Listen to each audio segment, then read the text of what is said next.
Hindi kita papabayaan. Okay? Go. Yan, good. Okay, magandang hapon po sa lahat at welcome back to our channel.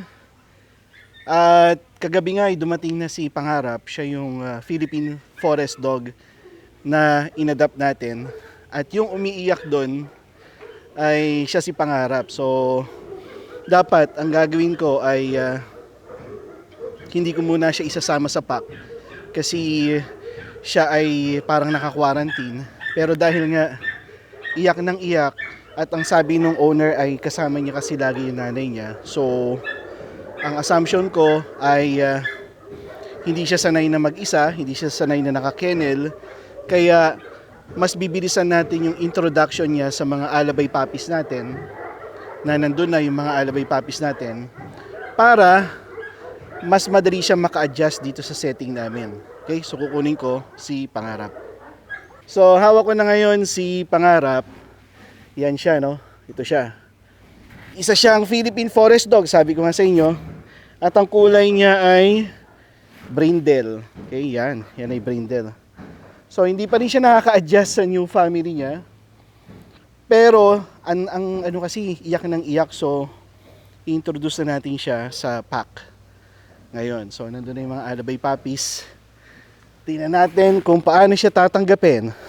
Siyempre, as usual, dapat wala ang attention sa aso.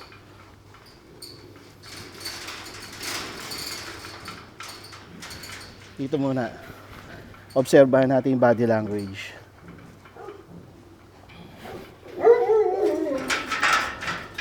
Oh, winawasak nyo na ha. So, si Pangarap medyo nanginginig. Oh, si Lapu-Lapu, tinatahulan siya. Don't worry, you're safe. Andito ako. Ilalagay natin si Pangarap dun sa fence, sa black fence. Dun muna siya while inaamoy siya ng mga alabay puppies. Kel, patulong. Ganda ng lock natin ah. Alambre ah. Okay, tataas ko lang, baka hangkabin ng paa eh.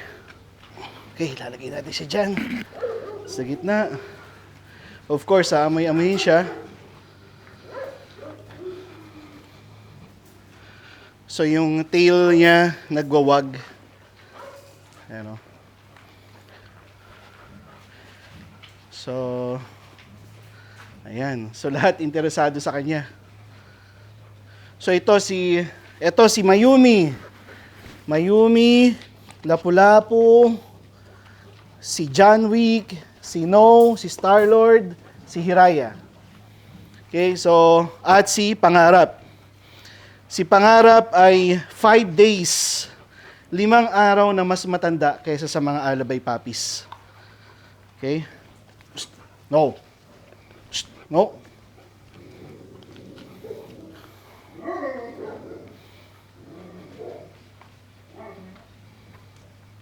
Eto si No. Okay, so bakit ba No pinangalan ko sa kanya? Wala lang, para astig. No. So kada magsasaway ako, baka lalapit sa akin kasi No pangalan niya. Okay, so yung nakikita niyo yung transformation nung tail ni Pangarap from nakababa, ngayon nakataas na. Okay. Diyan ka muna. Hindi ka pa pwedeng makisama. Ang iniwasan ko yung yung paglaruan siya. Ang bibigat pa naman ito. Nako, interesado eh. Lapu-Lapu ha? Sa laki mong yan, nako. Pag nawala na ang interest ay pwede na natin pakawalan si Pangarap. Okay, umihi na si Pangarap, sign ng confidence. Yung kanyang buntot nakatayo na rin talaga. Yung kanyang ears naka patalikod, meaning is kalmado siya. Ikaw, mahilig ka mandamba. Huh? Hmm? Hmm? Hmm?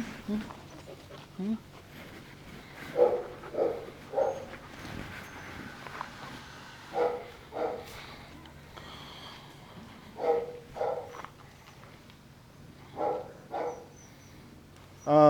Let's say sila Turkey, sila Russia, yan magkakapatid yan eh. Kung napaaga namin na ginawang ganitong socialization, wala sana kaming attitude problem sa kanila.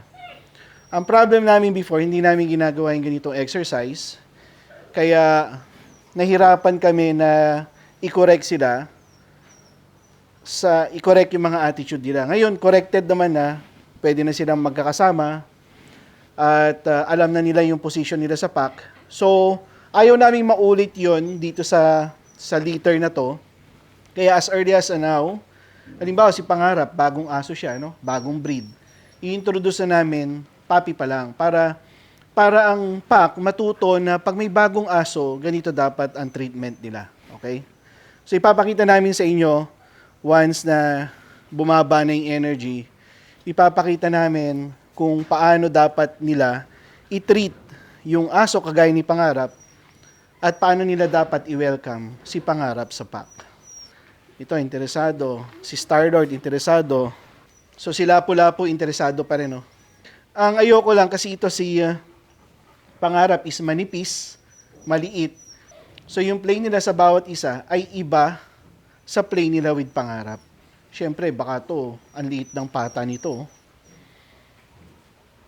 Okay? Okay. No.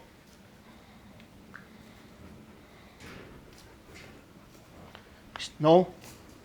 No.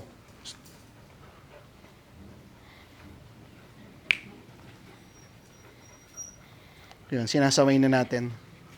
Papakawalan na natin si Pangarap. Ang ganda eh, no? Papakawalan ko na si Pangarap. Okay, Pangarap, ready ka na? Huwag kang magalala, dito ako.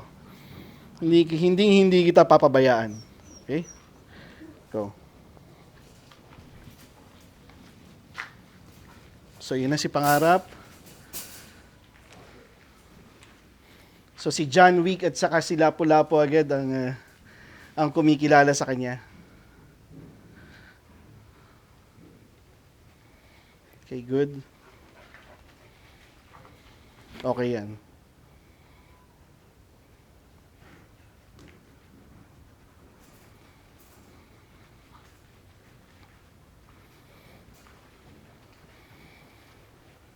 Okay, so okay naman. Oh.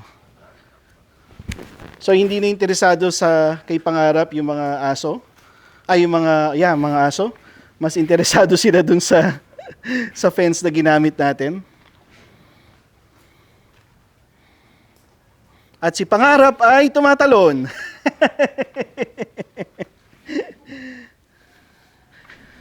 Mukhang athletic talaga. Okay, so yan ang meeting ritual na tinatawag. Inaamin nila yung genitals. Yan, meeting ritual yan. Okay? Parang natatabunan siya, no? Hindi siya makita.